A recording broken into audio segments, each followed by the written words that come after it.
పిలిచి నీ బలహీనతల నుండి విడుదల పొంది ఉన్నామని ఆమెతో చెప్పి ఆమె మీద చేతులు ఉంచగా ఆమె చక్కగా నిలబడి దేవుణ్ణి మహింపరచెను. Praise the lord. ఇక్కడ చదవనటువంటి వాక్య భాగంలో ఆలకించని నేను చెప్తాను. ఒక స్త్రీ, ఒక ఆమెకు నడుము వంగిపోయి ఉన్నది. ఏమి వంగిపోయింది? నడుము వంగిపోయింది. ఇట్లా గూని ముసలంలాగా ఉంది. యేసు ప్రభు ఆమె దగ్గరికి వచ్చాడు.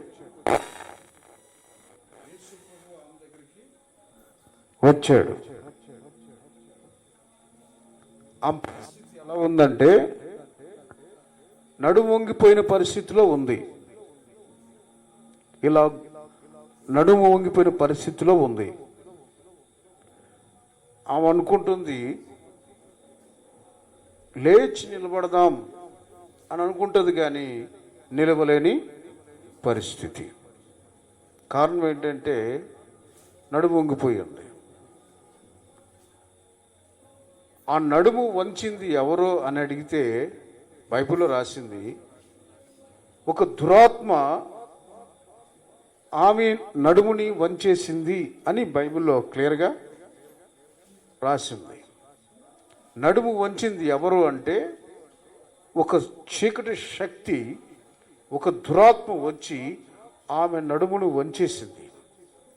ఆమె అనుకుంటుంది నేను ఎలాగైనా సరే నిలబడాలి అని అనుకుంటుంది, కానీ నిలబడలేని పరిస్థితి. నిలబడాలని ఏమనుకుంటుంది, కానీ ఆ దురాత్మ ఏం చేస్తుందంటే ఆ నడుముని అలాగా వంచేస్తూ ఉంది. ఈ పరిస్థితిని అంతా గమనించి చక్కగా నిలబడాలనుకుంటుంది, కానీ నిలబడలేని పరిస్థితి. ఈ పరిస్థితి అంతా గమనించి యేసు ప్రభు ఆమె దగ్గరకు వచ్చి అమ్మాని పిలిచి రమ్మని పిలిచి, అమ్మా రెండమ్మాని పిలిచి ఆమె మీద చేతులు ఉంచాడు. Praise the Lord. అమ్మా రమ్మని పిలిచి ఆమె మీద చేతులు ఉంచాడు. ఏముంచాడు? చేతులు ఉంచాడు. చేతులు ఉంచగానే వెంటనే ఆ నడుములో ఉన్న దురాత్మ వెళ్ళిపోయింది. Praise the lord. చెప్పండి గట్టిగా, ప్రైజ్ ది లార్డ్. ఆయన చేతులు ఉంచగానే ముందేం వెళ్ళిపోయింది? ఆ నడుములో ఏముంది? దురాత్మ ఉంది, దెయ్యం ఉంది. ఆయన చేతులు ఉంచగానే ఆ దెయ్యం వెళ్ళిపోయింది. ఆ దెయ్యం ఎప్పుడైతే వెళ్ళిపోయిందో ఇక చక్కగా నిలబడింది. Praise the lord. చక్కగా నిలబడి దేవుని నామాన్ని, దేవుణ్ణి మహింపరుస్తుంది. ప్రియమైన దేవుని బిడ్డలారా, ఈ వాక్య భాగంలో మనము వినవలసింది, నేర్చుకోవాల్సింది ఏంటంటే కొన్ని రోగాలు శరీర సంబంధంగా కలుగుతాయి. శరీరంలో వచ్చే రోగాలు వేరు, సాతాను ద్వారా వచ్చే రోగాలు వేరు. శరీర సంబంధమైన రోగాలు ఉన్నాయి, దెయ్యము ద్వారా వచ్చే రోగాలు కూడా ఉన్నాయి. రెండు రకాలైన రోగాలు కనబడుతున్నాయి. ఇక్కడ ఆమెకి ఏంటంటే సాతాను ద్వారా రోగం వచ్చింది. ఆయన చేతులు ఉంచాడు, వెంటనే దెయ్యం వెళ్ళిపోయింది.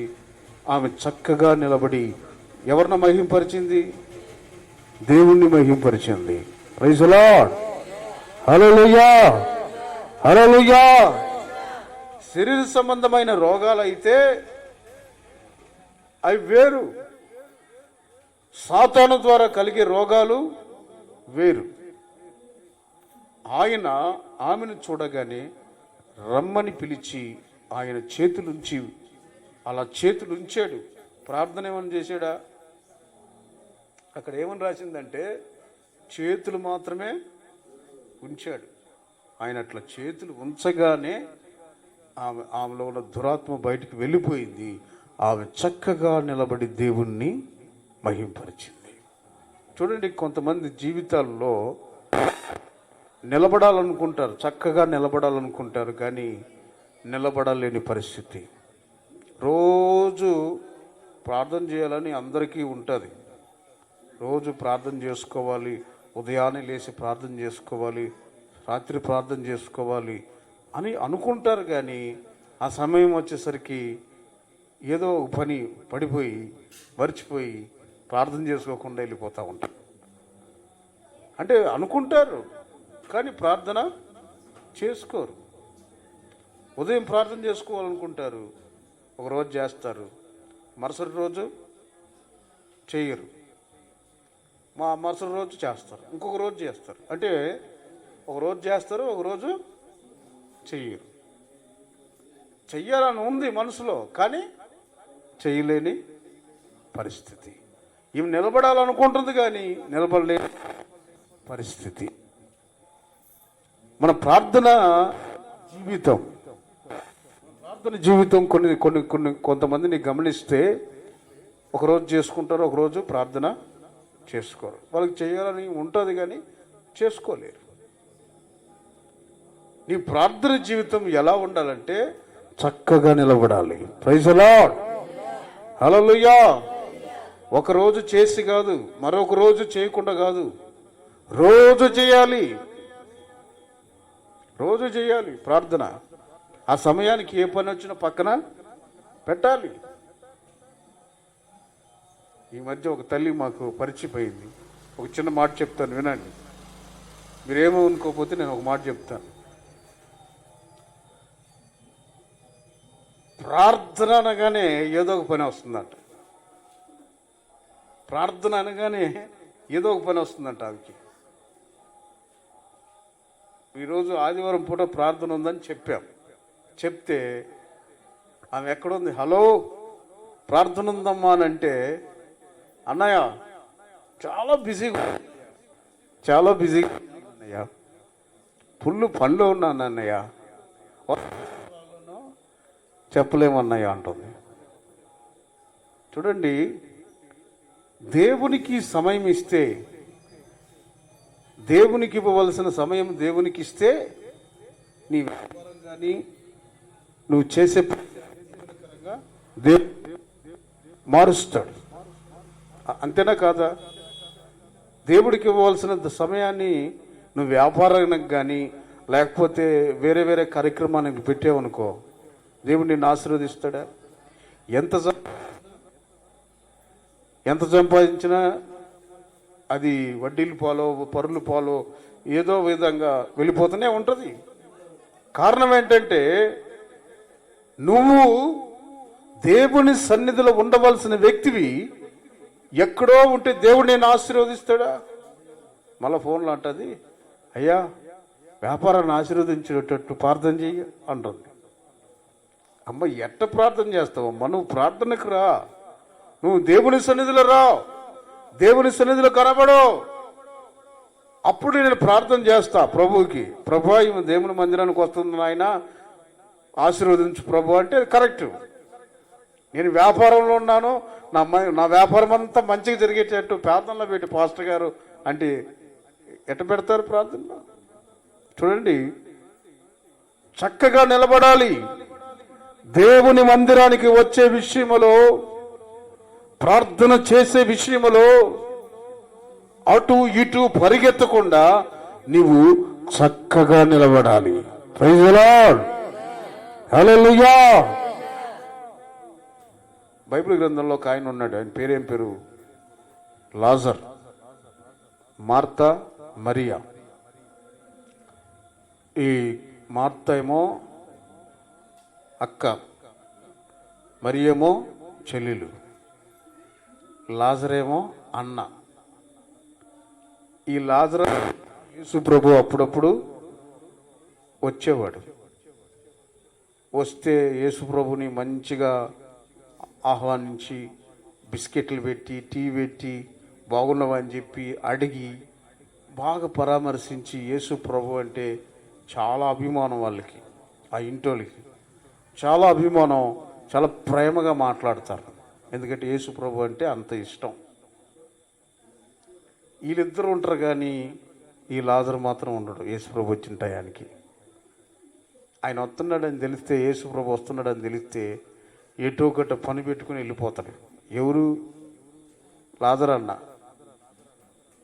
ఈ పాపం ఈ ఆడవాళ్ళు ఇద్దరు ఇంట్లో కూర్చుంటే వాళ్ళకి వచ్చి 2 దేవుని మాటలు చెప్పి ప్రార్థన చేసి యేసు ప్రభు వెళ్ళిపోయేవాడు. మళ్ళా ఈ లాజరు అన్న ఏం చేస్తాడంటే, ఉన్నాడా యేసు ప్రభు, ఉన్నాడా, పోయాడా అని కనుక్కొని వస్తాడు మళ్ళా ఇంటికి. యేసు ప్రభు పోయిన తర్వాత వచ్చి ఇంట్లో అడుగు పెడతాడు. ఎవరో? లాజరు.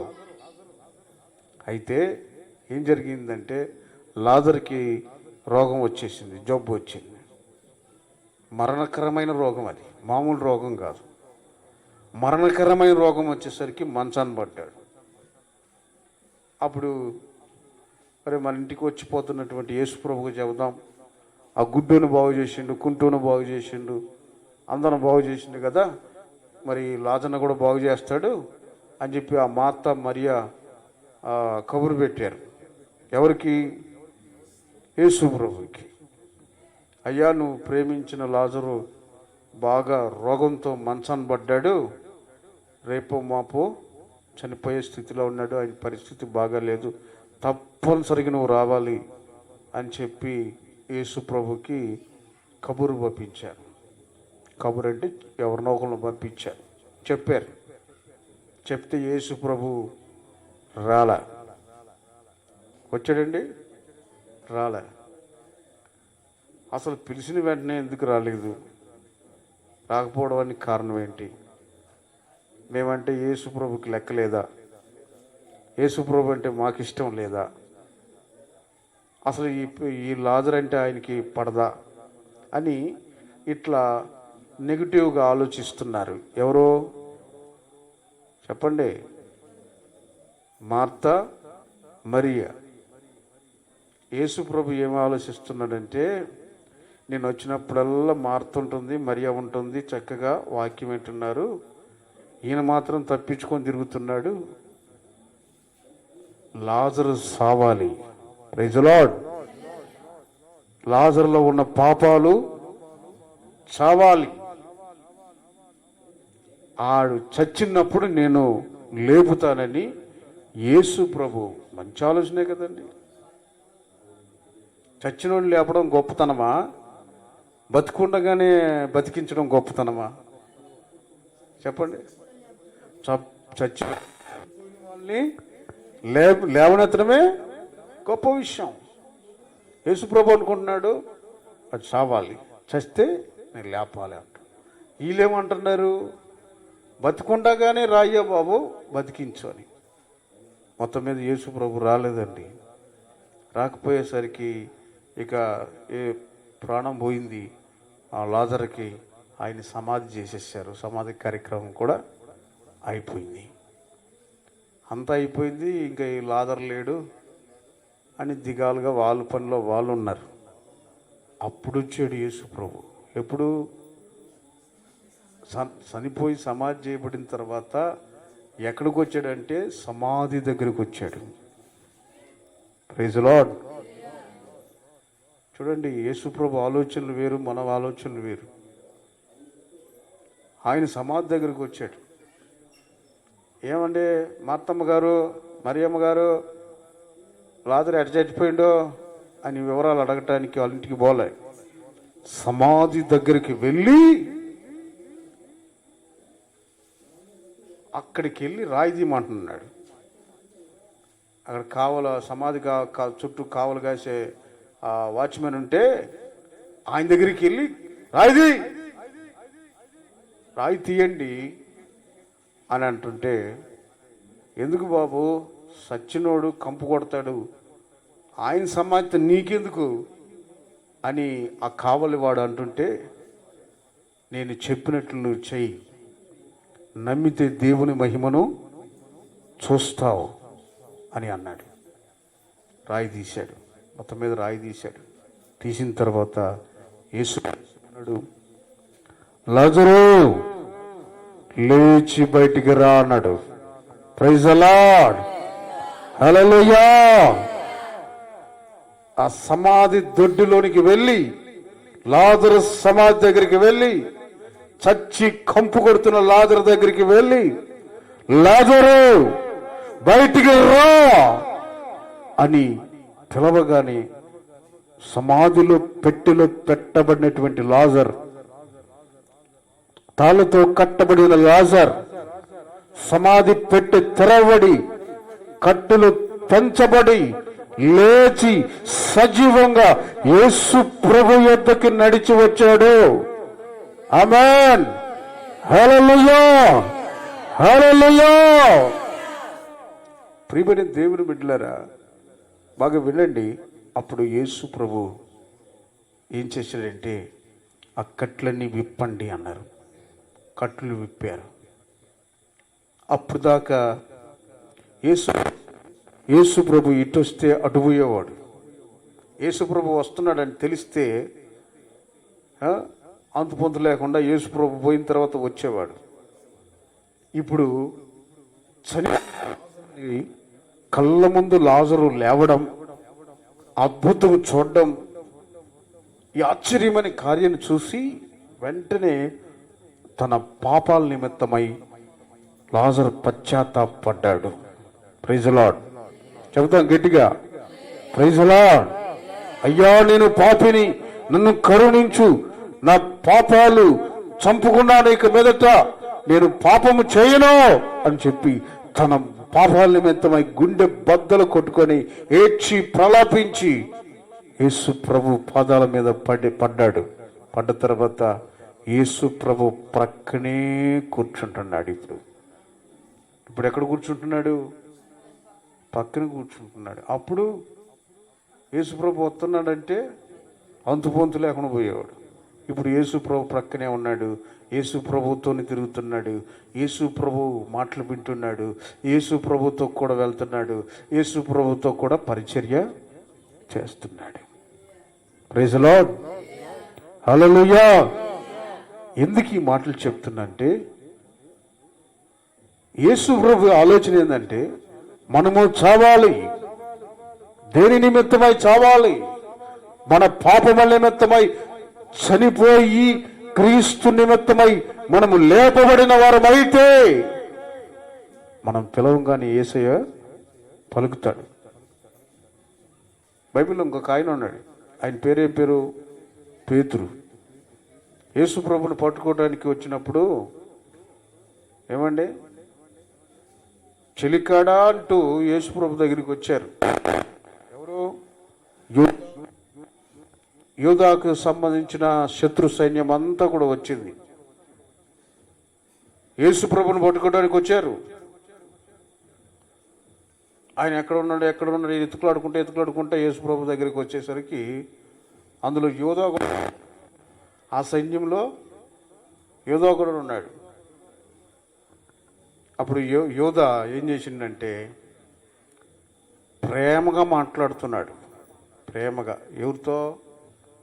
యేసు ప్రభుతో ప్రేమగా మాట్లాడి దగ్గరికి పోయి యేసు ప్రభుని ముద్దు పెట్టుకున్నాడు. అంటే అది ప్రేమ. దాని తర్వాత ఉంది, దాని తర్వాత తెలుస్తుంది, దాని తర్వాత వెనక పెద్ద గొయ్యి ఉంది. అలాగా దగ్గరికి వెళ్ళి ఆయన కౌగిలించుకొని ముద్దు పెట్టుకోబోయేసరికి సైనికులు వచ్చి వెంటనే యేసు ప్రభుని సంఖ్యలతో బంధించారు. బంధించిన వెంటనే పక్కన ఎవరున్నారు? పేతురు ఉన్నాడు. వింటున్నారండి? పేతురు ఉన్నాడు. పేతురు ఏం చేయాలి? ప్రార్థన చేయాలి. అంతేనా? ప్రార్థన అన్నా చేయాలి, లేకపోతే గమ్ముగన్నా ఉండాలి, కామ్గన్నా ఉండాలి. వెంటనే యేసు ప్రభువుని పట్టుకుని చూసి ఓర్వలేక కత్తి తీశాడు. కత్తి తీసి ఆ సైనికులలో ఒకడు యేసుప్రభు సంఖ్యలో వేసినటువంటి అతన్ని చెవుని ఏం చేశాడంటే ఒక్క దెబ్బతో పటామని నరికేశాడు. దేన్ని? శివుని కోసేసాడు. పడిపోయింది, తక్కని కింద పడిపోయింది కత్తి తీసుకొని. ప్రియమైన దేవుని బిడ్డలారా గమనించండి, యేసు ప్రభు ఏమో సంఖ్యలో వేయబడుతున్నప్పుడు అప్పగించుకున్నాడు. ఈ శిష్యుడేమో కత్తి పెట్టుకొని తిరుగుతున్నాడు. కత్తి ఎందుకు అవసరం అండి? యేసు ప్రభుతో వెళ్ళేటప్పుడు కత్తి అవసరమా? మీరు ఎవరైనా ప్రార్థనకి వెళ్ళేటప్పుడు కత్తులు తీసుకెళ్తారా? ఏమండి, ప్రార్థనకి వెళ్ళేటప్పుడు కత్తులు కటారులు తీసుకెళ్తారా? ప్రార్థనకి వెళ్ళేటప్పుడు ఏం తీసుకెళ్తారు? బైబిల్ తీసుకెళ్తారు. ఇప్పుడు యేసు ప్రభు పక్కన ఉన్నాడు, బైబిల్ లాంటి యేసు ప్రభు కొండ లాంటి గురువు పక్కన ఉన్నప్పుడు ఇక కత్తి ఎందుకు అంటే, చింత తెచ్చిన పులుపు సావల, పాపం ఇంకా సావల. ఈయనకి అలవాటు ఏంటంటే కత్తులతో తిరిగే అలవాటు. కొంతమందికి చింత తెచ్చినా పులుపు సావదు. ఎంత చెప్పు, చింత తెచ్చినా పులుపు చావనే చావ.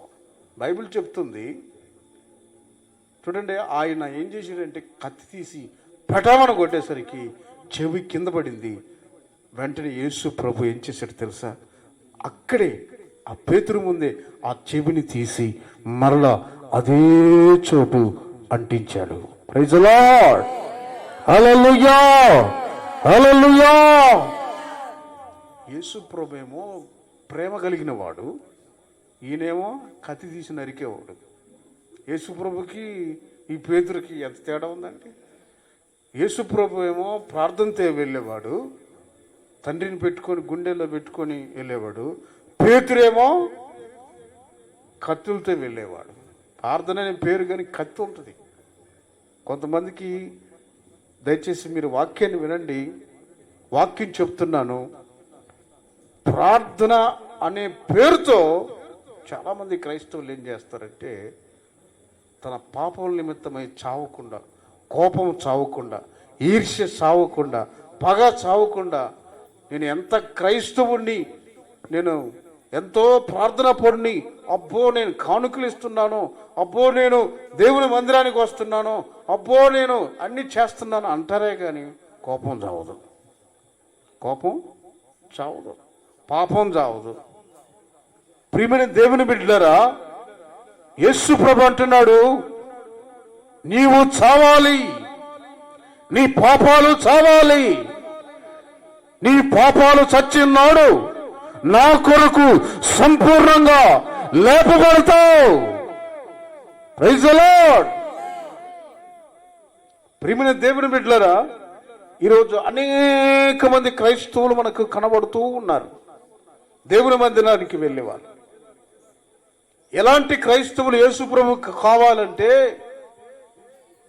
సంపూర్ణంగా పాపాల నిమిత్తమై చచ్చిన క్రైస్తవుడు కావాలి. పాపాల నిమిత్తమై చనిపోయిన వ్యక్తి కావాలి. యేసు రక్తము చేత కడగబడినని చెప్పి అబద్ధాలాడే క్రైస్తవుడు అవసరం లేదు దేవునికి. యేసు రక్తము చేత కడగబడి గొడవలోకెళ్ళే క్రైస్తవుడు అవసరం లేదు. యేసు రక్తము చేత కడగబడి త్రోగము త్రాగే క్రైస్తవుడు అవసరం లేదు. యేసు ప్రభుకి ఎలాంటి వ్యక్తి కావాలంటే, పాపాల నిమిత్తమై చనిపోయి పాపాలు సిలువ వేయబడి క్రీస్తు కొరకు లేపబడే సంపూర్ణమైన క్రైస్తవులు యేసు ప్రభుకు కావాలి. ఆమేన్, హల్లెలూయా, హల్లెలూయా. వాళ్ళే నిజమైన క్రైస్తవులు.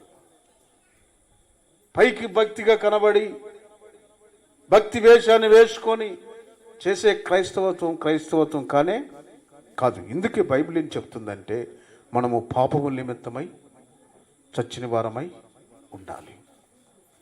ఒక మాట చెప్తాను, ఒక మాట చెప్పి నేను ముగించేస్తాను. అదేంటంటే, నేను ఒక ప్రాంతానికి వెళ్ళాను. తరచుగా ప్రాంతానికి వెళ్తూ ప్రార్థన చేస్తూ ఉండేవాడిని. ఆ ప్రాంతానికి వెళ్ళి ప్రార్థన చేస్తూ చేస్తూ చేస్తూ ఆ రోడ్డు మీదకు వెళ్తూ ఉంటే ఒక ఆయన ఏం చేసిందంటే, నన్ను ఉరుమురు చూస్తున్నాడు. ఏం చేస్తున్నాడు? ఉరుమురు చూస్తున్నాడు. వింటున్నారు?